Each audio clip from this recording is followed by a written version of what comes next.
Hello and welcome back to the life and suffering of Sir Brante. In the last episode we finished off our youth, became a noble of the mantle / a judge, and now we're going to go back to our home province and work there as a judge somewhere in some sort of, I don't know, we'll see.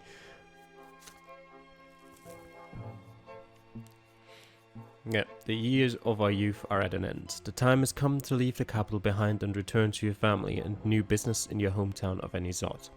The years away from home were full of tumult and hardship. Had you chosen a different lot, it all could have been different. All you can do now is walk the path you have chosen. I feel like choosing a different lot would have been more different Actually, no, it wouldn't have. Not choosing a lot would have been more difficult. Accepting our lots as a commoner probably would have been very easy. We probably wouldn't have even needed to go to the capital. Alright, what happened? Something important here? No, that's just a recollection of the events that happened. Diplomacy at 12 now. We're almost influential. Theology hasn't leveled up a single point in that whole chapter. Manipulation canny. Yeah, we're getting there. Valor, we're still weak, but apparently good enough to impress Octavia Milanidas, so that's alright. We'll hopefully become a mediocre fighter sometime in the future. We're not eloquent at all, and we're far away from even becoming eloquent, so we might just not focus on that. That's kind of interesting though, that you can be so good at diplomacy yet so bad at eloquence. I feel like those two skills are sort of tied together, a bit at least. We're still an inexperienced schemer, but we'll probably, hopefully improve in that going forward as well. Peacetime.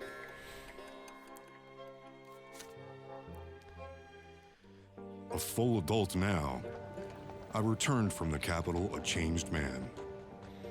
Yet, my hometown was not the same as I had left it. Fate had difficult times in store for all of us.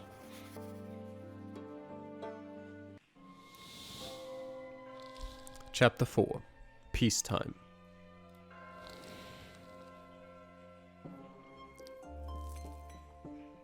The road back home. As the carriage wheels clack a steady rhythm over the cobblestones, you watch the lands of Magra, rendered dry and desolate by ancient magic, sail by the window. You are back in your home province, but you are no longer the boy who left it by this very road 4 years ago. You return a nobleman and a judge. You are continuing the family trade. You have returned to serve at the province's prefecture. Your home and Izot is but a few hours away along this dusty road. The carriage is stuffy and hot from the sun. Even with the thick blinders shut tight. It is a familiar heat, but you will now need to get used to it again. The heat weighs heavy on you, but it also reminds you of your childhood. You will see your family again soon. To pass the time before your return home, you read your father's most recent letter. Again and again, you carefully reread your father's uneasy words, steeling yourself for your first real job and the service that awaits. Dear Calamity, I anxiously await your return, my son. You are the third judge in our bloodline, the pride of our family. Yet these are hard times for a judge.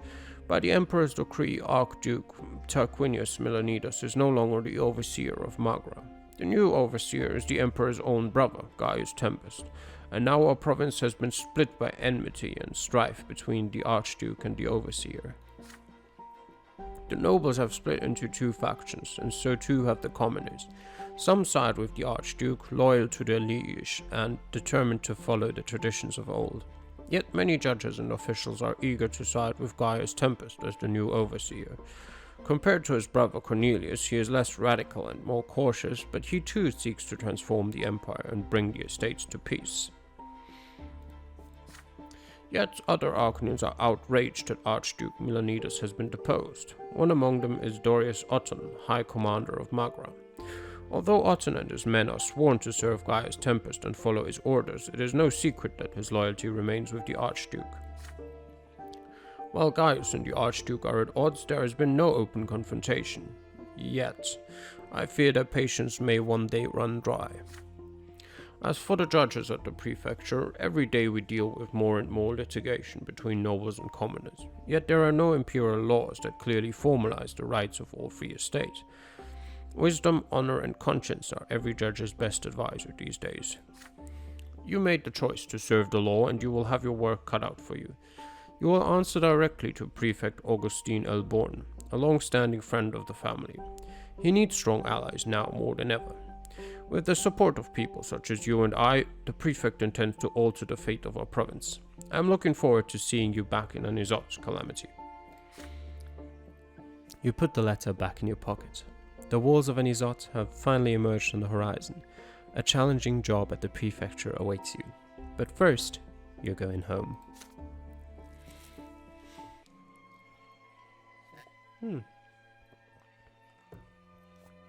Oh, true death. Okay. Huh. Interesting. Okay, we're not going to look at them too much. Because basically they're spoilers. And I don't want to look at them. I want to be surprised. Occupation. Our career and our justice. The strength of the prefecture and the power of law in the province determines the protection of commoners from the tyranny of nobles. Okay. Alright. Let's continue.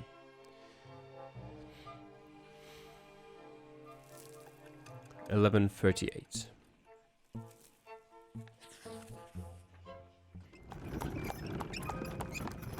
Homecoming. The carriage stops. The familiar gate, your bedroom window, the same one you used to climb out of at night from time to time. The well-tended garden with its imported soil, delightful greenery, and mother's beloved violet irises. The porch you used to jump off of when you were little. You're home. You touch the handle of the front door and halt for a moment. It has been 4 years since you left for Eterna, but it feels like yesterday. The air inside is cool as usual. Father cannot stand the stuffy room and insists on constantly airing out the house. You hear hurried footsteps coming from the direction of Father's study. Before you have time to take off your traveling cloak, you are crushed in Stefan's strong embrace. Your brother has grown taller and more broad-shouldered. When he detaches himself from you, you notice how harsh his features have become. He looks even more like grandfather now. You've grown so much over the last 4 years, Calamity. Just look at you. You left the lowborn boy, but you've come back, Sir Brante. I'm so glad you've joined us in your noble estate. You respond by giving your brother a wrapped gift. Stefan unwraps it carefully. When he sees the sword, a boyish smile appears on his stern face. It's beautiful. What a wonderful gift, brother. Maybe I should start a collection. What do you think? There's no hurry, Stefan. Now let me have a look at the prefecture's new judge. Father approaches you. His hand extended, you shake it and wrap your arms around him. Father looks older. His back is hunched and he squints. There are deep lines around his mouth and silver threads in his dark hair and mustache. Taking a step back, Father examines you from head to toe. What fine posture. You had excellent teachers. I'm so proud you made it, son. Mother comes out of the living room, leaning on Nathan's arm. You immediately see signs of the illness you read about in the letters from home. Her back is bent, her hair is grey, a thin web of wrinkles covers her face, and her complexion has lost its colour. She can barely stand unassisted. Nathan leads Mother to you. Slowly, very delicately, she embraces you. You press your face into her shoulder, breathing in the nearly forgotten, dearly beloved smell. Mother holds your shoulders and studies your face for a long time. You've been away so long, son. How you've grown. Just a short while ago I was cradling you in my arms. You look so much like your father when he was your age, Sir Calamity Brante. Nathan approaches you next. Your younger brother is now as tall as you are, and his hair almost reaches his shoulders, but he still has the same lost look in his eye he had when he was a boy. He looks like he could use some lessons in hygiene. And here's your ne'er-do-well little brother. He hasn't changed a bit or grown an inch after all this time. He couldn't get into the seminary, so he just hangs around. Nathan lets out a heavy sigh and awkwardly puts his arms around you. I'm glad to see you back, Calamity. Home just hasn't been the same without you. You hear a snort behind you. Everyone turns. At the top of the stairs stands Gloria, her arms across her chest. She is dressed as a man in culottes and a frock coat and a necktie with a massive pin. The entire family waits for her to greet you. Stefan shakes his head disapprovingly. Your sister descends as if forcing herself to do it. A few steps away from you, Gloria stops and bows. Welcome to your home, Sir Brante. Your sister looks thinner and leaner than she used to. She has dark circles under her eyes as though she has been sleeping too little or crying too much. Enough pleasantries. Come on in. The table is set. Lydia has prepared a veritable feast for you. For the first time in years, the entire family is together. You can finally spend some time with another member of your family today. All right.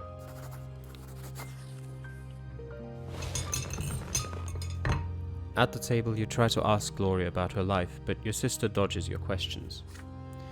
I live, I suffer, I help around the house. I know my place, just like a lowborn girl is supposed to.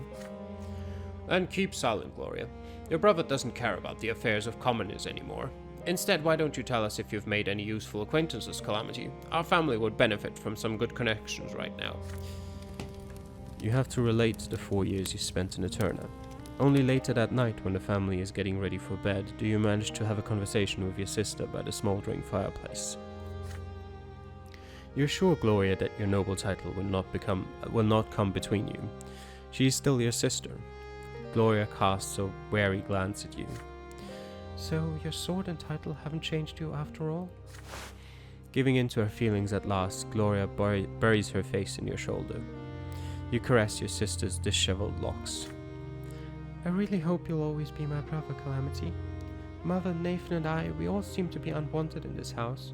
Sir Robert spends all his time at work, so Stefan has been running the household. It's taken a heavy toll on Mother. I can see her losing her will to live.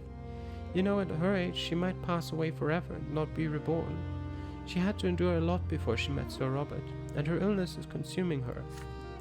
All Stefan cares about is getting the family ennobled by the sword. He'd sacrifice anyone for it. I'm worried the first thing he's going to do is drive me out of the house so I won't taint the Brante family name with my origins. I'm just an obstacle to him, a hindrance. You know, Calamity, I'm not sure how much longer I can tolerate this injustice. Times are changing. If I'm lowborn, that doesn't mean I'm going to serve the nobles until my true death. All over the Empire, commoners are fighting for their rights. Gloria suddenly cuts herself short. For a long time you sit in silence, listening to the crackling fireplace. The Brante family is about to face some challenging times. And that's why we increased our relationship with our brother beforehand.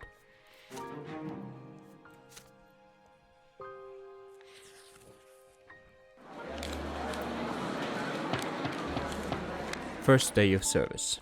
Your service as a judge begins today. You get dressed early in the morning, donning a brand new jacket with a cravat and hat. It's an immaculate look, if you dare say so yourself. You head to the prefecture with Father. The prefecture moved recently. It now occupies a massive new building of white sandstone in the very center of Anizot.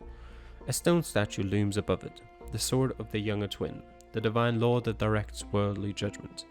All legal disputes in the province are to be resolved here. You and Father walk up the marble stairs past the commoners, merchants and lesser nobles, all petitioners and litigants, huddled by the pillars.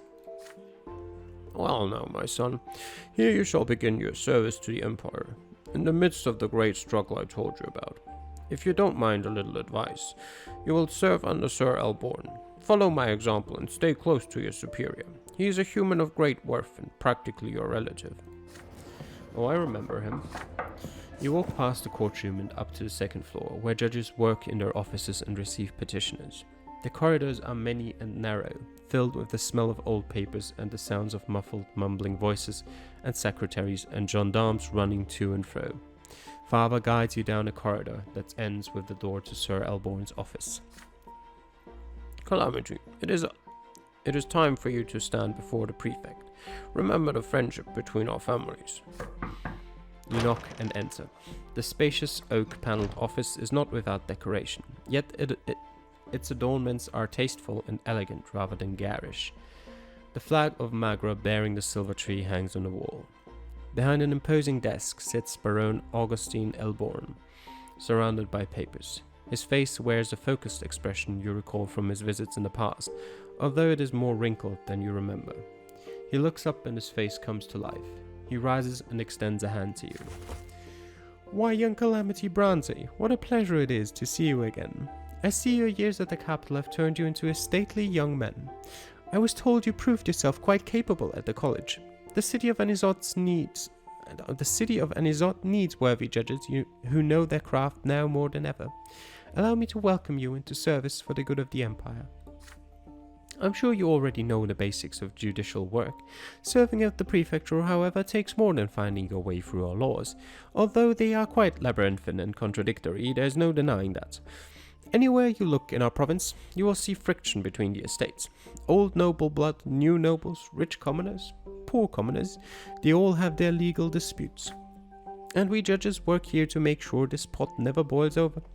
If we're too eager to follow the traditions of old and bow to noble privilege, the common estate will grow desperate and lose all hope for freedom. But if we openly side with the commoners, the noble's ire will be quick to find us. And so, Judge Brante, I ask you to be wary and wise. Peace hangs by a thread in this province. Carefully consider every decision you make at court before rendering your verdict. But first you need to get accustomed to your new position. You shall begin at once. The prefecture has already assigned you a number of legal proceedings to review and judge. Your office is ready and waiting for you, Sir Brante. The instructions are over, the work begins. You recognize your new office by the brass plate on the door reading Sir Calamity Brante, Judge. You find it rather cramped on the inside, yet still reasonably comfortable. The sturdy desk has all the stationery you need. Behind the desk is a large chair of carved wood, and in front of it are several smaller chairs for petitioners. Heavy curtains hang over the window, worthy opponents for the morning light trying to shine through. There are papers on the desk already, including instructions, orders, rulings, and all sorts of other prefecture paperwork. You are about to begin when you hear a sudden knock at the door. The source of the disturbance turns out to be a stout, smartly dressed nobleman. He greets you with an elegant bow you would not have expected from such a sizable individual. Carlo Fockegraben. Sir Brante, congratulations on your first day of service. Allow me to introduce myself. Judge Carlo Fockegraben, a humble servant of the law like yourself. It is my hope that we will become fast friends. And now, if I may, a word of warning to help your work progress smoothly. As a token of our future friendship, I am aware that Sir Elborn is your immediate superior. As a loyal servant of the Empire, you will of course take his word as your guide. Yet there is no reason to neglect all the other judges at the prefecture, all of whom are noble men of great worth. Their guidance will most certainly aid you as a judge. It will be my pleasure, Sir Brante, to facilitate your introduction to the noble judges of the prefecture as soon as possible. I see glory in your future service to the Empire, yet it certainly cannot hurt to receive reassurances and support when you might need it most. I shall not detain you any longer, but if you wish to make some valuable connections, my office is right across from your own. Another elegant bow from Judge Fockegraben and the door closes. You are alone at your desk once again. The scorching sun is rising over the province behind the window. Today is an important day, the day when you are to take your first steps in your new profession. What will you focus on today? We can prepare to deal with our first cases, we can get acquainted with the judges, or we can ask Father for advice. Definitely can. Let's do that. For a while you busy yourself with paperwork and upcoming cases until you remember that Father's office is right next to yours. He used to help you master the intricacies of imperial law at school. Perhaps you could benefit from his experience and guidance now. You shift the case folders aside and walk out of your office. Your father is in his office, standing at the window with a deeply pensive look. The subject of his thought is in his hand, a letter bearing the Archduke's seal. He turns around and pats you on the shoulder, then asks you about your meeting with Sir Elborn. A few moments later, you ask him to give you some advice and fill you in on the situation at the prefecture. My son, you'd best be wary for now. Sir Alborn will be watching you closely, but this is certainly understandable. The prefect's views have made his position rather tenuous. Only a handful of judges at the prefecture have sided with him fully, and I am one of them. Yet even I would not dare draw the ire of those above us and risk our family's welfare. When a noble and a commoner clash in the courtroom these days, the court almost always sides with the noble, no matter the circumstances. Even if the commoner is wealthy, the courts are not on his side. The judges rely upon the rule of law if and only if both parties hail from the common estate. What if both parties hail from the noble estate? Sir Alborn aims to change this, little by little. He is eager to ensure that imperial law applies to all three estates in equal measure, but there are many who oppose him, from Archduke Melanidas and his loyal commander Otton to our own fellow judges. Right now, Sir Alborn enjoys the backing of Gaius Tempest, but the Imperial Overseer may abandon him at any moment. So here is my word of advice to you. Be careful. Help Sir Alborn bring the nobles under Imperial law, but do not draw the ire of the other judges. Remember, more than just your career depends upon your verdicts. Even a single careless judgment may be enough to bring our family into disfavor. It was wise of you to ask for my advice before rendering verdicts on your own. I'm sure you will be able to tackle any issue you might encounter. After all, we have prepared you for this ever since you were a child. Your discussion continues. Father shares his own experience of carefully siding with the common estate whenever possible, while properly respecting the privileges of the nobility. Even a partial victory in such a legal dispute comes as a great surprise to any commoner. Soon, the vermilion rays of the setting sun fill Father's office. Your workday has come to an end. As you walk through the corridors with Father, you see the other judges watching you closely. There is a knowing look about them. Sir Fockergraben, your new acquaintance, is one of those judges. Sir Brante Senior, Sir Brante Junior, good evening to you. It is a joy to see a son following in his father's footsteps, both in and out of the courtroom, I assume. I still believe you would do well to take me up on my offer. A grown man needn't cling to his father's coattails, although the decision is yours, of course. Fockergraben follows this with a courteous farewell and a nod. Father nods to him reservedly, keeping his emotions perfectly in check. Your first day at the prefecture has ended. A carriage is waiting outside to take you both back home. Okay. Our diplomacy has risen. We need to be careful about our job. We have begun service at the prefecture.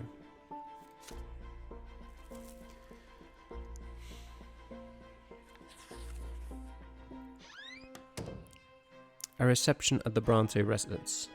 You come back home after a short stroll through the city. As soon as you set foot into the house, you are greeted by Stefan, who invites you to have a talk in Father's office. When you enter the room, Father has a heap of letters in front of him and signing them one after another. Son, Stefan, and I must discuss an important matter with you. While you were in the capital, our family formally petitioned the Overseer to grant us the nobility of the sword. We have 3 generations of noble blood already. We have the right to make our nobility hereditary. Your grandfather took the first steps towards the nobility of the sword as soon as Stefan was born, and now we are on the brink of becoming the Albrantes. If Overseer Gaius Tempest and the nobles of the province deem us worthy, we will receive a hereditary title. All nobles of the Brante family will remain noble forever, as will their descendants. Father and I do our utmost to maintain the family's position, but our goal can be reached only if our reputation remains unblemished in the eyes of high society. The nobility is watching our every step. Father lays a hand on your shoulder. Now this is your cause too. The future of our family depends on it. We need an estimable reputation and wealth. Everyone bearing the name of Brante affects it. Remember that with every action you take, Calamity.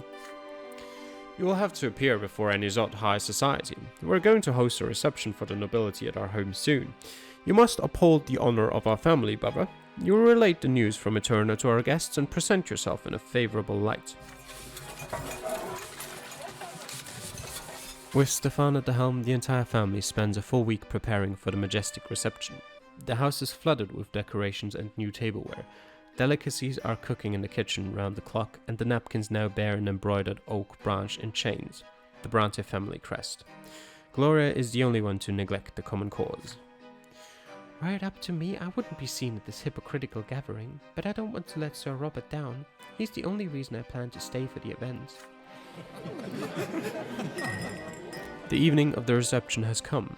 Dignified conversations and the clinking of glasses fill the house. Among your guests are many high-born, powerful people. Your father and Stefan dance from guest to guest, making sure no one is overlooked. Young Calamity, how splendid to see you! So what was your time in the capital like? You exchange pleasantries with a high-placed relative. Meanwhile, Gloria and Mother spend the evening on a settee by the wall without drawing any attention. Neither your father nor your elder brother introduced them to the noble guests. Still, one of the guests, a young nobleman of the sword named José el Pelletier, keeps staring at Gloria in fascination. Your sister averts her eyes, bemused.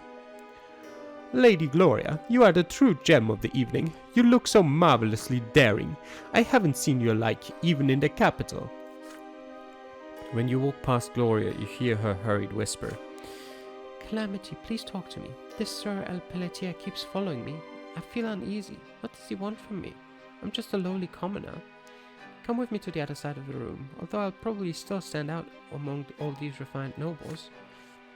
Look, it's Brante the painter. I wonder what's brought him so far from the capital. It would be fabulous if he could paint a family portrait. We should all be on canvas together. We're one big happy family after all. Wine glass in hand, you cast a look across the crowded room. It is time to choose how you will spend the evening. We can't. We just can't. You persuade the renowned painter Brante to paint a portrait of the Brante family. Or we can share the news. You know what? We're going for the portrait, but I worry that there's definitely going to be discussions with Stefan whether Gloria and Mother have any right to be on the portrait. And I don't know who to side with in that case. But I still feel like this is the best choice that we're presented with. The artist is scrutinizing the portrait of your grandfather on the wall of the sitting room. You will always remember grandfather like this. His heavy, searching look, his hawkish features, his imposing body, and the cane he kept in his hands at all times. As if by pure chance, you passed by Durant and mentioned that the portrait was painted by a local artist. But surely Sir Durant's skills must be incomparably greater. Would he be interested in painting a group portrait of the entire Brante family? At first, Durant politely declines. He must head back to the capital soon, and he has no time to spare for painting, but you remonstrate that you will pay any price, and his work will be seen by the highest society of any Zot. Durant eventually succumbs to your persuasion. You spend the night negotiating with the painter. A proper portrait will take a fair amount of time to paint, and Durant's prices are high. Convincing your family turns out to be just as challenging. Gloria will not pose in a dress or put her hair in a bun. Nathan almost has to be forced to cut his hair. Stefan insists that he must be drawn to the right of his father, with Gloria behind him. Well, at least he'll allow her to be in the picture. Or the painting. Eventually, you succeed in helping your family reach a consensus. The portrait is perfect. Your parents look dignified, hand in hand. Stefan stands proudly to their right. You, in your best attire, are to the left of them. Gloria brings some life to the painting with her unruly hair and daring outfits. Even Nathan seems to belong there. The portrait is proudly displayed above the fireplace in the sitting room. No one else in Magra has a portrait by Durant himself. This will emphasize our position. For once, Gloria agrees with her elder brother. At least on this canvas we're all one family, whatever our estates may be. Our wealth has gone down slightly. Okay, that's fair enough, yeah. But our reputation has risen. We are renowned now. And our unity has gone up. That's nice. And the manipulation and eloquence has increased. That is very good.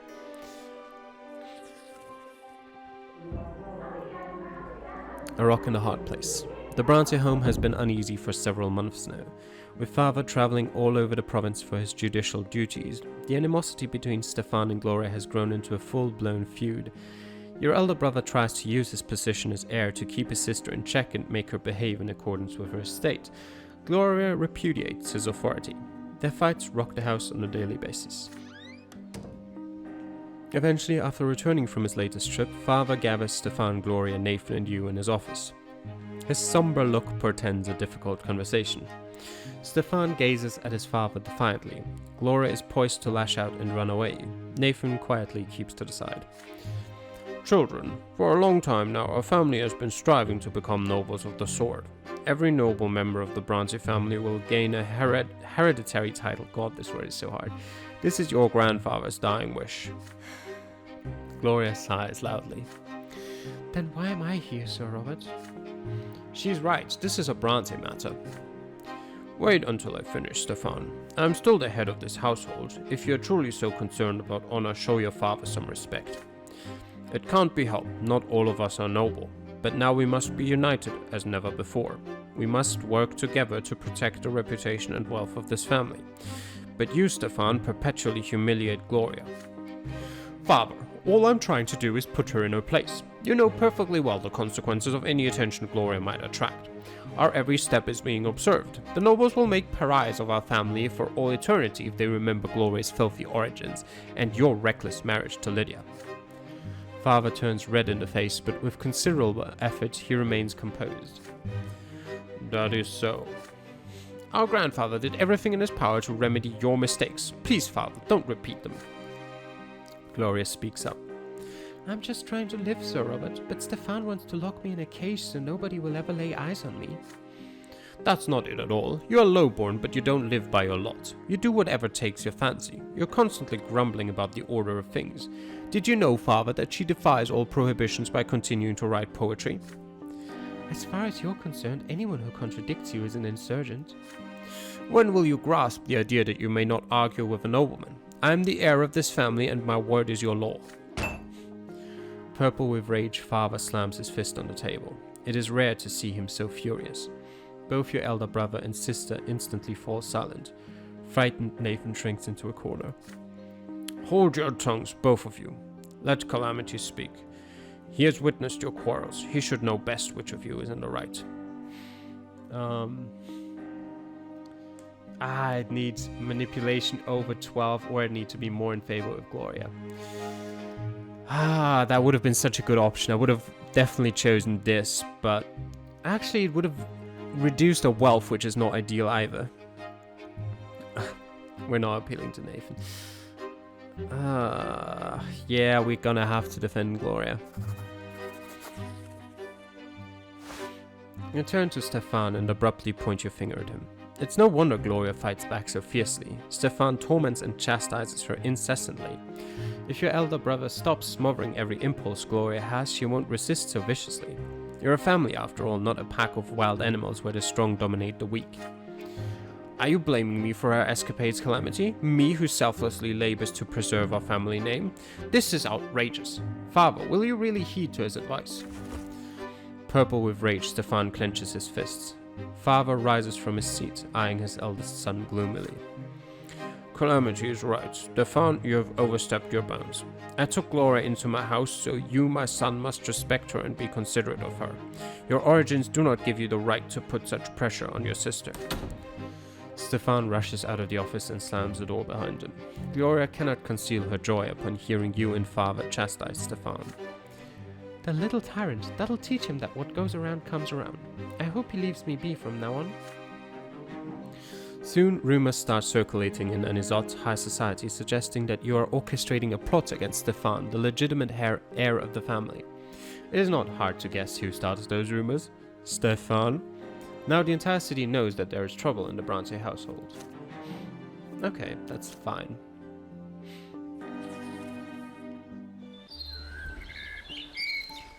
The land dispute. It is the morning of a very sultry day, and you are back at the office. You are beginning to get used to the duties of your new profession. Father visits you on the job now and then to see your progress and provide advice, but by now he is confident you can handle the work on your own. Today is your first case assigned by the prefect himself. From the comfort of your chair, you go through the facts and circumstances of the case. The matter seems simple at first. Seeking some desperately needed financial gain, a noble from the less than wealthy Elavia family rented out a sizable portion of his estate to a well-off commoner by the name of Basil Young. All the rent payments are in order, and there is plenty of time left before the lease is set to expire. but the commoner built a large dye works on the estate, and then Elavia suddenly filed a case with the prefecture to evict him. The rental agreement specifically states that the commoner Young has the right to construct any building on the land. The noble landowner, however, thinks he has the final say on any construction since the land belongs to him. Basil Young, on the other hand, has refused to vacate the rented land since the term of the agreement has not expired. Both parties are to appear at the prefecture to hear your decision. The litigant Sir Elavia enters first. He is an aging noble who dresses far too colorfully for his years. He walks into your office with confidence and sits in front of you. The next man to enter is Basil Young, a heavy-set man with a thick beard, clothed in an old jacket and clutching a hat. He stands by your desk and bows to you. Sir Elavia does not hesitate to speak first. Your Honor, I demand you drive the commoner Young from my land. His dye works is a noisy, nasty, ugly building, and I refuse to have it on my property. My family already had to endure their warehouses and their filthy workers right by our own estate, but this is simply beyond the pale. Either the court says the dye works must be demolished, or I, Gustav Elavia, will do it myself. You ask Sir Elavia to compose himself and tell the commoner to give his statement. Basil Young gives his account, speaking in a deep, gruff bass. Your Honor, it cost me all my money to build the dye works. The contract says it clear. I got the right to build anything on the land during my rental period. And Sir Avia didn't say a word at first, but now he up and demands we demolish it. My family will be ruined. That's not gonna happen, I say. Sir Elavia screams at him in return, outraged by what he calls his cunning trickery. The bearded Basil Young disagrees again and again, his pudgy finger pointing at the clause in the agreement. It is noon already. The sun is so hot even the air itself seems to melt away. This is your first case ever. It is time to deliver your verdict. We can either protect Young's rights, which is probably not a good idea considering our standing in the court currently, or as a judge. You terminate the rental agreement between the noble Elavia and the commoner Young. You propose a law that would grant noble landowners the right to terminate their rental agreements in courts at any time. That doesn't look good. Or you speak with the commoner in private and imply that some generosity may change your opinion about the case. That's not good.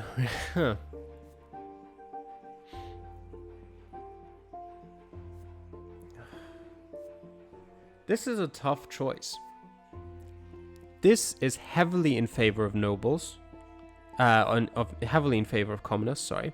This is heavily in favor of nobles. This is even more heavily in favor of nobles. And this is just bad form. Wait, where is our... Is it in personality? No. Relations? Not really. Occupation, that's where it is. The support of the authorities and the nobility. Well, sorry, but this is important. You're gonna have to leave. You deliver your verdict. The terms of the rental agreement notwithstanding, no commoner has the right to construct a factory or any other full-scale production facility on a noble's land without the noble's explicit agreement. I mean, I agree with that as well. Like, yes, the contract states you can build anything there, but you know, there's such a thing in law that a contract is only valid if it's sort of if there's sort of an even trade in the contract. Meaning that, for example, you can't just make a contract that says this person is going to sell their house for €1 to me and then have them sign it and that contract be valid. That is a non-valid contract. In this case, to apply a bit of logic, yes, the contract may say you can build anything on the plot of land, but that's not necessarily true 100% of the cases. In 100% of the cases, building a big factory that might be bad for the environment, bad for might emit a bad smell, and might actually negatively affect the noble property next to it, even if the noble is being a bit of an ass about it, is something that I would be on the fence about whether that's okay. Like, even talking about it in real life, I'm not sure it would be okay. So I don't feel too bad about siding with the nobles in this case. You remind Young that the land belongs to and will always belong to the Elavia family. As a noble of the sword, this right trumps any agreement. The commoner Young has 1 week to dismantle the direworks and vacate the land, effective immediately. What are you saying, Your Honor? I put all I had into this. My family will starve. I'm not leaving until I have my justice. You have no choice but to call for the gendarmes. You demand that Young calm down and accept the verdict with humility, as a commoner should. Rule of a land is an internal noble right, not a commoner's right, you tell him. But Basil Young is stubborn. He refuses to leave your office and keeps shaking the rental agreement at you, even as the gendarmes remove him from your office and the prefecture. With that done, you tell Sir Elavia to take good care of Young and his family. They are commoners, yet they are his subjects too. It is the noble's duty to rule well over the common estate. Certainly, Sir Brante. You have my thanks for resolving the matter so swiftly. Not that I expected any other resolution, of course. Rest assured, the other nobles of the sword will hear of your integrity. The rest of the prefecture soon learns of your verdict. Most of them support your decision. The law exists to keep the lowly estate in check. When the lowborn resort to cunning and bite the noble hand that feeds them, a judge must be there to put a stop to it. The welfare of the province. Okay, it's gone down slightly. Okay, but the order has increased, which is good. And that has equaled out, which is also very good.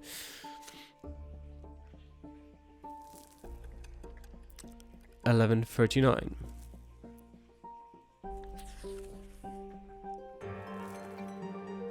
Year 1139.